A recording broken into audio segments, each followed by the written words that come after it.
महंगाई बेरोजगारी कम हो, लोगों को अवसर प्रदान किए जाए। पूरे राजस्थान में ग्रामीण क्षेत्र में विकास ठप पड़ा है।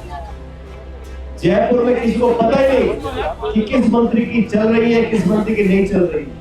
आपकी विचारधारा के जो लोग हैं उनको भी मौका मिलेगा चुनाव में चुनाव लड़ने का। ये सीट दिल्ली से आ रही है। दिल्ली में तो विपक्ष का मुंह बंद करने की राजनीति हो रही है। इंडिया अलायंस के नेताओं के माइक ऑफ कर दिए जाते हैं। पद देने से फायदा नहीं है।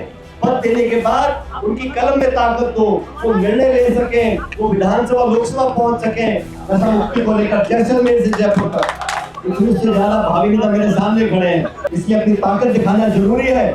जो लाखों लाख बच्चे आज कॉलेजों में, यूनिवर्सिटी में पढ़ रहे हैं, उनकी आवाज को बल न मिले। और ये सिर्फ कांग्रेस में नहीं, मैं तो कहता हूँ बीजेपी में बहुत सारे लोग हैं जो छात्र राजनीति से ऊपर उठकर आए। लेकिन एक बात सच है, जो व्यक्ति अपने छात्र जीवन में संघर्ष कर राजनीति का पहला पड़ाव पार करता है, वो जीवन भर नौजवानों के मुद्दों से जुड़ा रहता है। और नौजवानों के मुद्दे क्या है? नौजवानों के मुद्दे वही है जो देश की आज मांग है कि रोजगार उत्पन्न हो, शिक्षा का निजीकरण ना हो, महंगाई बेरोजगारी कम हो, लोगों को अवसर प्रदान किए जाए। और इस देश प्रदेश में जो पिछड़े हैं, दलित है, गरीब है, किसान परिवार के लोग हैं, उन लोगों को आगे आने का मौका मिले। ये सरकार डबल इंजन की सरकार है। दिल्ली जयपुर में इनको लग गया कि आप 5 साल कुछ भी करो, चुनाव के समय सिर्फ हिंदू मुसलमान की बात करो, मंदिर मस्जिद की बात करो और लोगों का वोट बटोर लो। देश के लोग भावना में बहकर धर्म, जाति, बिरादरी, समुदाय के नाम पर अगर वोट देते रहेंगे तो यही परिणाम होगा। इस जागरूकता को पैदा करने के लिए हम सब, आप सब लोगों को, छात्रों को अपने अंदर एक क्रांति लानी पड़ेगी, जवाबदेही करनी पड़ेगी। और मैं पूछना चाहता हूँ मुख्यमंत्री जी से कि आपके जो सलाहकार हैं कैसी सलाह आपको दे रहे हैं? सरकार को बने 1.25 साल हुए, पूरे राजस्थान में ग्रामीण क्षेत्र में विकास ठप पड़ा है। जयपुर में किसी को पता ही नहीं कि किस मंत्री की चल रही है, किस मंत्री की नहीं चल रही है। अधिकारी अफसर हावी है और सलाह देने वाले बोल रहे हैं मुख्यमंत्री को कि चुनाव मत कराओ। अरे अगर चुनाव होंगे तो आपके जो छात्र संघ के हैं, जो एबीवीपी नाम है इनका, जो भाजपा के भी लोग हैं, उनको मौका मिलेगा। छात्रों को चुनाव लड़ने का मतलब नहीं है कि एनएसयूआई के लोग जीत कर आ जाएंगे। आपकी विचारधारा के जो लोग हैं उनको भी मौका मिलेगा चुनाव में चुनाव लड़ने का। और जो बेहतर होगा जीत कर आएगा। हार जीत महत्वपूर्ण नहीं है, चुनावी प्रक्रिया महत्वपूर्ण है। नौजवानों को चुनाव लड़ने का एहसास कराना। और मैं इस बात से पूरी तरह सहमत हूँ कि पूरी आचार संहिता होनी चाहिए, उसका उल्लंघन नहीं होना चाहिए। लेकिन लोगों को, नौजवानों को चुनाव से दूर रखकर ये तानाशाही जो रवैया है, ये सीट दिल्ली से आ रही है। दिल्ली में तो विपक्ष का मुंह बंद करने की राजनीति हो रही है। नेता प्रतिपक्ष राहुल गांधी जी को बोलने नहीं दिया जा रहा है। इंडिया अलायंस के नेताओं के माइक ऑफ कर दिए जाते हैं। ये तानाशाही प्रवृत्ति की जो छाया है, ये दिल्ली से जयपुर में पड़ रही है। लेकिन मैं चेतावनी देना चाहता हूँ मुख्यमंत्री जी को, आपकी सरकार को, ये रवैया सही नहीं है। लोकतंत्र में, संविधान में आपको विश्वास रखना पड़ेगा। ये पूरे देश के लाखों जो नौजवान हैं, इन लोगों की आवाज कब तक आप बंद रखेंगे?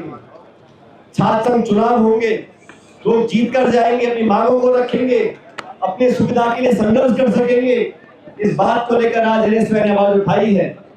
और वरुण जी ठीक कह रहे थे, आने वाले समय में प्रत्येक जिले में आप पूछ अपने प्रतिनिधि को, चाहे किसी पार्टी का भी हो, कांग्रेस हो या बीजेपी का हो, कि आप चुनाव चाहते हो कि नहीं चाहते हो। कोई नहीं बोल सकता हम चुनाव नहीं चाहते। तो फिर क्या मजबूरी है? चुनाव नहीं करा रहे, छात्रों के नहीं करा रहे, पंचायत समिति के नहीं करा रहे, नगर पालिका के नहीं करा रहे। ये चुनाव चाहते नहीं, ये तो सिर्फ सत्ता में बैठकर मजा लेना चाहते हैं। क्या भाषण दो, विज्ञापन छपाओ, पोस्टर इश्तेहार छपाते रहो और राज चलता रहेगा। लेकिन नौजवानों की आवाज दबाने का काम जिस व्यक्ति ने भी किया है, जिस सरकार ने भी किया है, वो ज्यादा दिन चली नहीं। अभी मुकेश जी बोल रहे थे 2013 में, आज से 11-12 साल पहले जब एनएसयूआई के अध्यक्ष थे, तब हम लोगों को जिम्मेदारी दी थी कांग्रेस पार्टी की।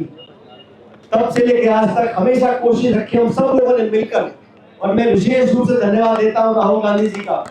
उन्होंने जब से वो राजनीति की अग्रिम पंक्ति में आए 2004 से, हमेशा उन्होंने कहा कि नौजवानों के हाथ में ताकत देनी पड़ेगी। पद देने से फायदा नहीं है, पद देने के बाद उनकी कलम में ताकत दो, वो निर्णय ले सकें, वो विधानसभा लोकसभा पहुंच सकें, वो मंत्री बन सकें, वो देश के शासन में भागीदारी निभा सकें। ये सोच राहुल गांधी जी की है और उसी रास्ते पर हम लोग चल रहे हैं। आज छात्र संघ के चुनाव कब तक रोकेंगे? जिस जोश से आप लोग मांग रख रहे हो, हम सब आपके साथ खड़े हैं। सरकार को चुनाव कराने पड़ेंगे।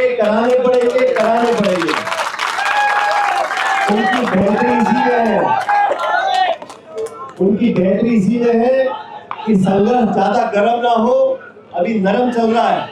बात को मान जाओ और चुनाव कराओ।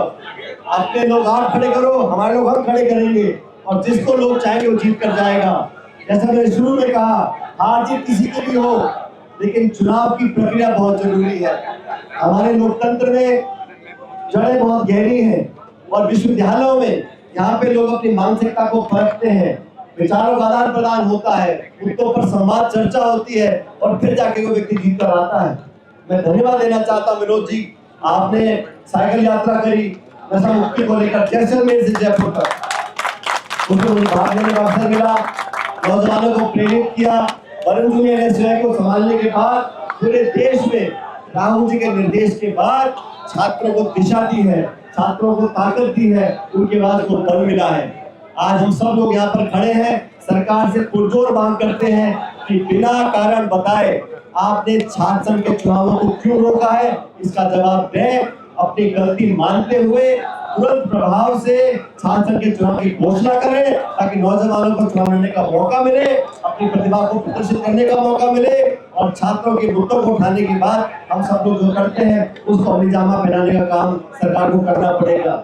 मैं बार बोल रहे थे कि मैं इस कार्यक्रम में आया, मेरी कोई बहुत ज्यादा खराब नहीं है, थोड़ा बुखार था, वो मैं दवाई खा लिया, ठीक हो जाएगा। लेकिन मैंने विनोद और वरुण जी को कहा था कि आपका जो जयपुर में कार्यक्रम होगा उसमें शामिल होगा, और ये संदेश देने के लिए कि राजस्थान के प्रत्येक नौजवान की आज ये डिमांड है, ये मांग है कि चुनाव होने चाहिए। उस मांग के साथ एनएसयूआई, हम सब लोग उस मांग के साथ खड़े हैं, और मैं आपको विश्वास दिलाता हूँ आप ये जोश और ये दबाव बरकरार रखें। प्रदेश की सरकार को आपकी मांग को मानना पड़ेगा और छात्र संघ के चुनाव करवाने पड़ेंगे। तो आपकी मजबूती से सिर्फ जयपुर में नहीं, पूरे प्रदेश में जाके इस मांग को रखना पड़ेगा। और मैं फिर कहता हूँ, मांग रखें, पुरजोर तरीके से रखें, संयमित रखें, अनुशासन में रखें, और अहिंसात्मक तरीके से। हमारी पार्टी का जो बुनियाद रखी गई थी वो गांधी जी नेहरू ने रखी थी, और हम हमेशा अपनी बात रखते हैं, मजबूती से रखते हैं। और मैंने हमेशा अपने कार्यकर्ताओं को, पार्टी के लोगों को हमेशा कहा है, अपनी बात दमदार तरीके से रखें, लेकिन संयमित तरीके से। जो भाषा है, जो शब्द है, ये मुंह से जब निकल जाते हैं तो वापस नहीं आते। इसलिए हम क्या बोलते हैं, एक एक शब्द को नाप तोल के, और ये ट्रेनिंग आप लोगों को अभी से लेनी चाहिए छात्रों को। आप जीवन में जाके प्रधान, प्रमुख, विधायक, सांसद, मंत्री, मुख्यमंत्री बनोगे,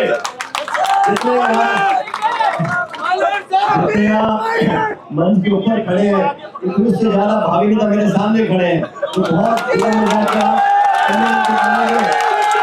लेकिन मेरी बात को याद रखना, राजनीतिक जीवन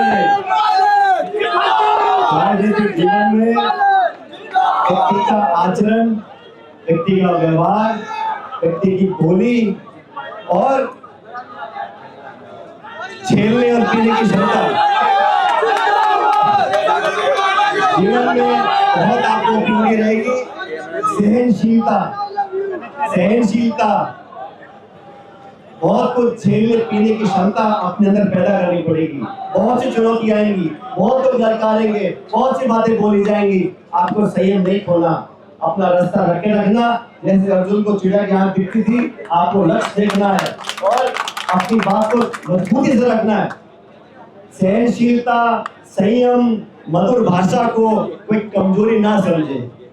ताकत जो है वो जनता एहसास कर जाती है, इसलिए अपनी ताकत दिखाना जरूरी है, लेकिन संयमित तरीके से सीमा बांधकर लोगों को पता बनना चाहिए कि छात्र संघ की ताकत क्या है, एनएसयूआई की ताकत क्या है। और आज इस जोश से आप एकत्रित हुए हो, मुझे कहने में कोई संकोच नहीं है कि आपकी जो वाजिब मांग होगी वो हर सरकार को माननी पड़ेगी, हर सरकार को माननी पड़ेगी। तो एक बार पुनः विनोद जी का, वरुण जी का, यहाँ के प्रभारी महोदय, ये सब एनएसयूआई के जो कार्यकर्ता मौजूद है, आपका धन्यवाद करना चाहता हूँ कि आपने एक बढ़िया कार्यक्रम किया और आपकी मांग को मनवाने के लिए आप सरकार को मजबूर करेंगे, ऐसा मुझे पूरा विश्वास है। आपने मुझे यहाँ पर आमंत्रित किया और हर बार आपसे कुछ संवाद होता है, बात होती है, खुशी होती है और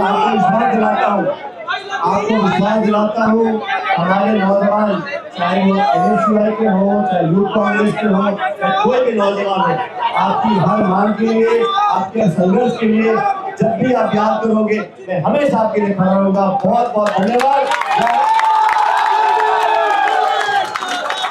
मैं बोलूंगा धन्यवाद।